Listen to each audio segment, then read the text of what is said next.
Imagine walking into a fast food restaurant, ordering your favorite meal, and later finding yourself at the center of a multi-million-dollar lawsuit. Sounds unbelievable, right? But it has happened more than once. Welcome back to Food Nation. Today we will take a look at the fascinating and at times, downright bizarre universe of fast food lawsuits. Fast food lawsuits are not as rare as you might think.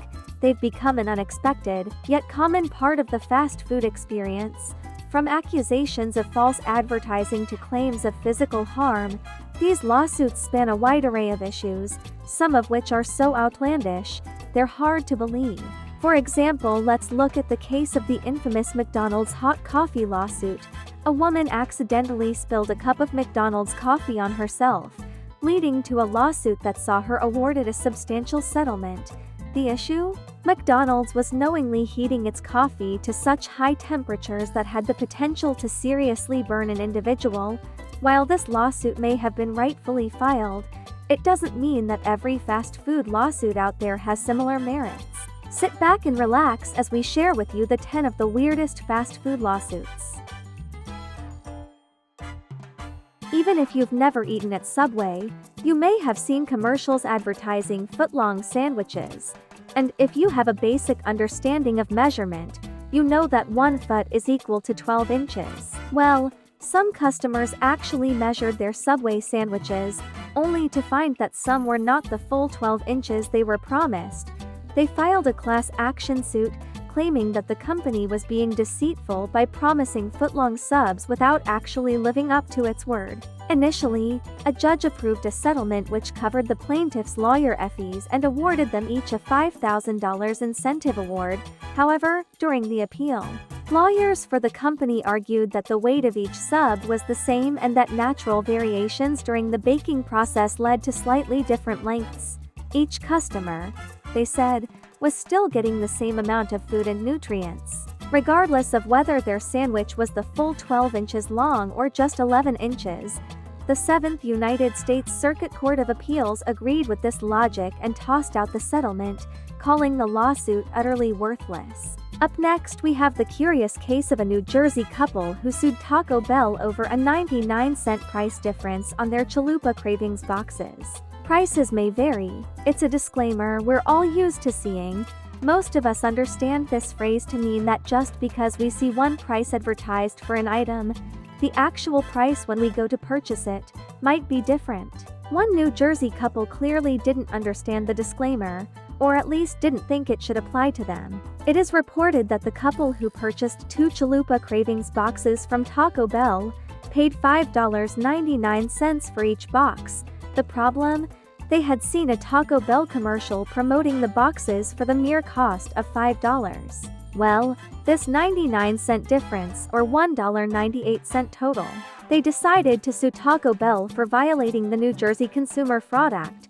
However, they had failed to read the disclaimer. Because this disclaimer was included in the commercial they viewed, the judge dismissed the suit, saying that Taco Bell did all that was necessary to show the potential for variable pricing.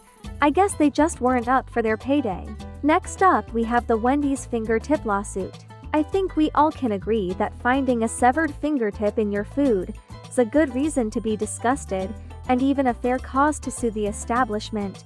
However, this story plays out a little differently. A woman sued Wendys after finding a severed fingertip in a bowl of chili she ordered. The catch? Seek reports that the woman was in fact responsible for putting the finger in her food. Her husband reportedly purchased the severed fingertip from a co-worker who had injured himself in an accident.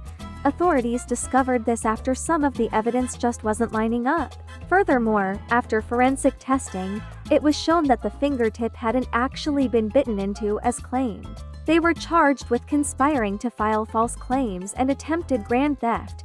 They both pleaded guilty and were sentenced to time in prison, another prime example of a lawsuit scam that was dismantled by good investigation. Our 4th lawsuit is from a claim made against Taco Bell. In 2015, Fox News reported that an Alabama law firm filed a class action suit against Taco Bell on behalf of a resident of California. The firm reportedly tested the contents of Taco Bell's beef tacos to see what percentage of beef they contained. According to their analysis, They were just 35% beef. However, the plaintiff was not looking for monetary compensation and claimed that she only wanted Taco Bell to engage in truthful advertising and stop misleading its customers. Throughout the suit, Taco Bell asserted that its tacos contained 88% beef, far more than the 35% the firm was claiming. The law firm eventually dropped its suit after failing to gain any real traction. It seems that they didn't have enough of a case against the fast food giant after all. Our next lawsuit looks at the fast food chain Popeyes. It wasn't that long ago that Popeyes released its chicken sandwiches. They became popular so quickly that it became difficult to find any available to try. Eager to taste them, some customers visited a few different Popeyes in the hopes of lucking out and finding them available to purchase. A man from Tennessee sued the company over the chicken sandwiches in question. However, the reason for the suit is not exactly what you might think. The man said he was misled by an individual's ads on Craigslist saying that he had access to extra chicken sandwiches and was willing to sell them. The individual claimed to work at Popeyes and was charging $25 for the sandwiches, a pretty steep markup. The plaintiff was eager enough to try the sandwich that he agreed to pay the cost. However, when he was driving to meet the individual to pick up his sandwich, he damaged his car's rims and tires. This resulted in $1,500 worth of damage to his vehicle, prompting him to sue Popeyes for $5,000 total. You just can't make this stuff up. At number 6, we have the Burger King impersonating a band lawsuit.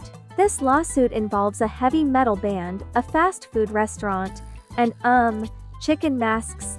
Burger King added chicken fries to its menu in the early 2000s and developed a commercial to promote the new menu addition. In the commercial, a pretend heavy metal band called Cock Rock was portrayed advertising the chicken fries. Cock Rock members all wore masks that were supposed to resemble chickens. The only problem was that the masks looked very similar to those donned by Slipknot, a real heavy metal band. The band sued the fast food chain and its ad agency for this close resemblance. Burger King fired back against Slipknot by filing a countersuit. This lawsuit stated that Slipknot was actually stealing ideas and parodying the masks used by Kiss, Mushroom Head, and numerous other rock bands that use some form of costume to enhance their image. Well, that one quickly backfired. Finally, our 7th and weirdest lawsuit involves the famous Starbucks. Can you believe Starbucks' audacity? The chain serves its iced coffee and other iced beverages with, wait for it, ice. A woman started a class action lawsuit against the company for adding too much ice to its iced drinks. According to NBC News, the suit placed Starbucks at fault for tricking its customers into paying for more than they're actually getting. According to the plaintiff and her lawyers, customers order a 20-ounce drink expecting to get 20 ounces of liquid. Instead, they receive less than the full 20 ounces of liquid because of the amount of ice filling up the cup. They claimed that Starbucks was deliberately underfilling drinks and adding too much ice to increase its profits. Reports are that a judge in California had some time earlier dismissed a similar lawsuit against Starbucks. The judge's dismissal cited that consumers should understand that the number of ounces for iced beverages also includes the ice necessary to make it an iced drink. Fast food lawsuits, they're more common than you might think, and they can range from the serious to the downright absurd. We've delved into the shocking world of these legal battles, from the scalding truth about health and safety issues, like the infamous McDonald's coffee incident, to the misrepresentation claims, such as Subway's footlong sandwich that fell short. These lawsuits, as varied as they are, all serve to remind us of the potential impacts and the inherent risks of our fast food consumption. Whether it's a matter of personal safety, false advertising, or just plain silliness. We've seen how these lawsuits can highlight serious industry issues, but we've also explored the frivolous side of things. Remember the couple who tried to sue Taco Bell over a 99-cent price difference? Or the woman who planted a severed fingertip in her Wendys chili? There's no denying that when it comes to fast food, things can get complicated. So, what do you think about these fast food lawsuits? Have you ever had a fast food experience that made you consider legal action? Share your thoughts and experiences in the comments below. And don't forget to like and subscribe. Until next time, stay fed.